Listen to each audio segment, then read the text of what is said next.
Donald Trump left Washington, D.C. yesterday for Mar-a-Lago for the holidays, and some pundits are saying he's never coming back, which is kind of an interesting notion. But I don't think that's outside of the realm of possibility. You could see that happening. But before he left, he pulled the pin on 3 hand grenades and threw them at Congress. First, pardons that he awarded to his henchmen, guys like Roger Stone, Paul Manafort, George Papadopoulos, and Jared Kushner's dad, Charles Kushner, all convicted, not accused, convicted of crimes like witness tampering, tax fraud, blackmail. So Trump has uniquely used the power of the presidency in terms of the ability to give out pardons, to settle scores. Traditionally, that power has been used to correct injustices.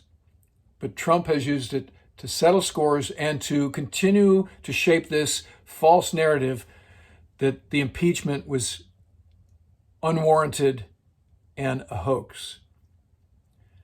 The second thing that Trump did before he left town was he made a little video in the basement of the White House because he can no longer use the bully pulpit for broadcast media. So he has to make these homemade videos that show up on YouTube and Facebook, where he said he didn't think $600 was enough in terms of direct payments associated with the COVID relief stimulus package. He thought it should be $2,000.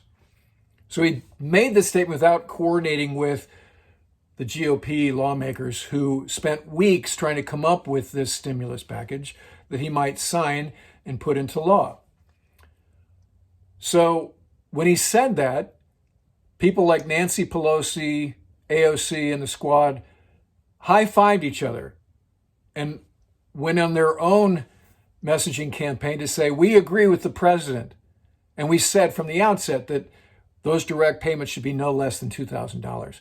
So in essence, the president has torpedoed his own political party by trying to be popular and doing none of the homework associated with making that statement. Very Trumpian execution. And the third thing that the president did before he left town was he vetoed the National Defense Authorization Act for 2 reasons. The first was because it didn't contain legislation to repeal Section 230.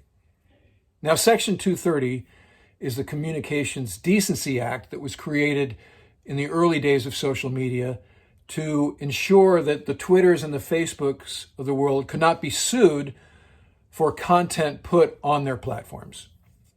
So if I have a Facebook account and I post something that's libelous, you might be able to sue me, but you can't sue Zuck or Facebook. So as we know, the president's a big user of Twitter.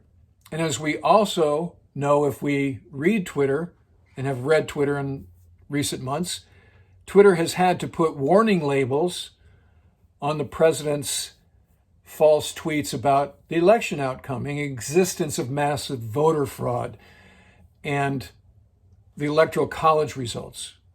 I mean, how embarrassing is it for us as a nation that Twitter has to put basically a statement that what the president just tweeted is wrong on almost every tweet that he's put out.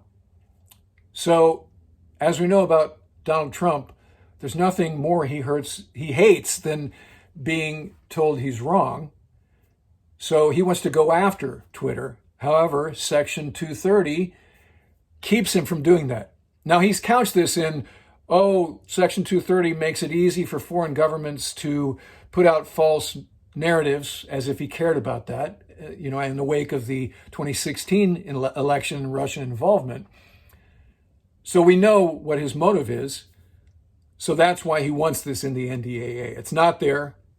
So that's part 1 of why he's vetoed it. Part 2 is it does contain legislation to change the names of bases that honor Confederate generals like Fort Hood, Fort Bragg, Fort A.P. Hill, Fort Pickett. So let's be honest. If you were to ask Donald Trump to name 3 Confederate generals besides Robert E. Lee, I guarantee he couldn't do it. He doesn't care about the Civil War. He doesn't care about American history. But he knows that this is a provocative topic and it plays with the base. So he's into it. So he's vetoed the NDAA. So it goes back to Congress. They have to pass a veto-proof majority by January 4th, or it just gets nullified and won't be taken up again until the next session of Congress under President Biden.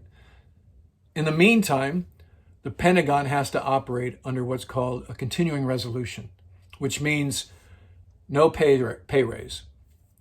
It means no benefits improvements, no hiring of civil servants to backfill losses or to do new things that have to be done. No improvements in programs or weaponry. So he likes to tout how he's made the military a lot better and he bought them all this stuff.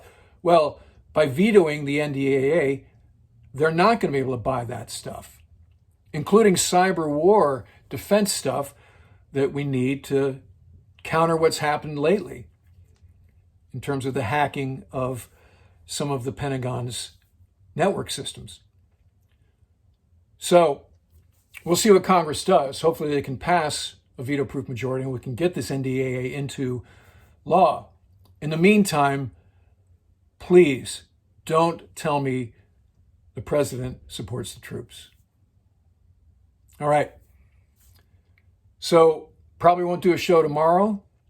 So I, again, will thank you for subscribing. We're getting close to 100 subscribers.